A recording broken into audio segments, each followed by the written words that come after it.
Mir zugeschaltet ist Volker Deppkat, er ist USA-Experte. Und was man auch in diesem Beitrag, und damit willkommen und guten Morgen hier bei Welt, Herr Deppkat, was man da auch ganz gut gehört hat, das ist ein in Amerika ja immer sehr polarisierender Wahlkampf. Die einen oder die anderen. Nun versucht man ja, beide Seiten auf den letzten Metern noch Unentschlossene da einzusammeln bis zur Wahl am 5. November. Gelingt das wirklich? Kann man ob dieser Polarisierung tatsächlich noch unentschlossen sein und nicht wissen, wen man wählt? Ganz schön erstmal schönen guten Morgen, Herr Klug. Die Zahl der unentschlossenen Wähler ist ja überschaubar. Wir sprechen ja von wenigen 10.000, vielleicht 100.000 Wählern, die in den einzelnen Staaten das Zünglein an der Waage darstellen. Insofern hat die Polarisierung schon auch dazu geführt, dass die meisten Wählerinnen und Wähler inzwischen entschieden sind. Aber die Umfragen, und das sehen wir ja jeden Tag, sind so knapp, wie ich es noch nie erlebt habe. Also in jedem einzelnen Staat ist es eigentlich too close to call, also viel zu eng, um eine Entscheidung zu treffen. Es gibt noch nicht mal irgendeine Tendenz in eine Richtung. Und insofern hat die Polarisierung dazu geführt, dass die meisten eigentlich jetzt entschieden sind und ganz wenige unentschiedene Wähler in der Mitte oder auch nicht in der Mitte dann jetzt die Wahl entscheiden könnten. Aber wenn das alles so knapp ist, da hat man ein bisschen Angst vor dem tatsächlich, ich sag mal, amtlichen Endergebnis in die eine wie in die andere Richtung, weil in jedem Fall ein Mann namens Donald Trump, sollte er mit wenigen Stimmen verlieren, ja, es schwant einem Übles. Nach der letzten Wahl war es genauso.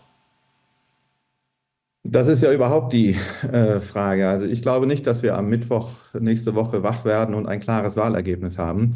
Und dann steht wirklich im Raum, was wird dann passieren. Also ich meine, es kann ja auch sein, dass die Demokraten sagen, wir akzeptieren die Wahl nicht. Also ich sehe voraus, dass wir jede Menge gerichtliche Anfechtungen bekommen werden.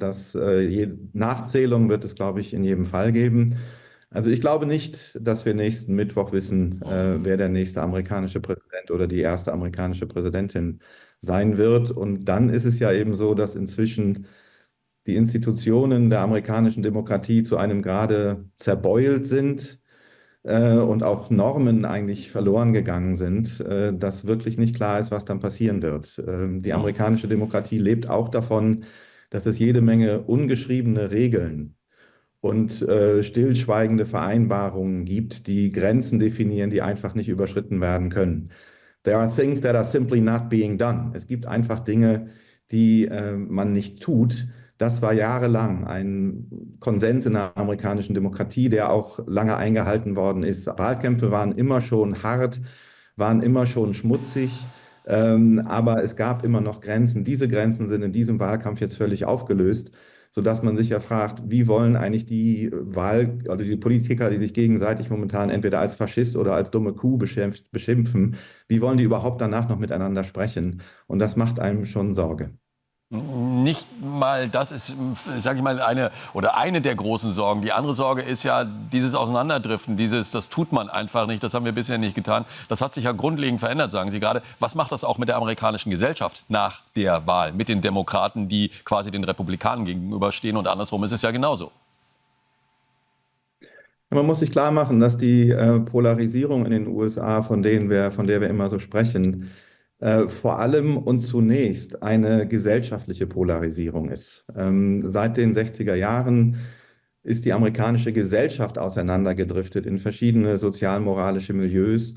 Und das hat dann die Politik vor allen Dingen seit den 1980er Jahren genutzt, um ihre eigenen Machtinteressen zu verfolgen. Es gibt dann so Polarisierungsunternehmer, die dann diese bestehenden sozialen Spaltungen für die eigene politische Agenda genutzt haben.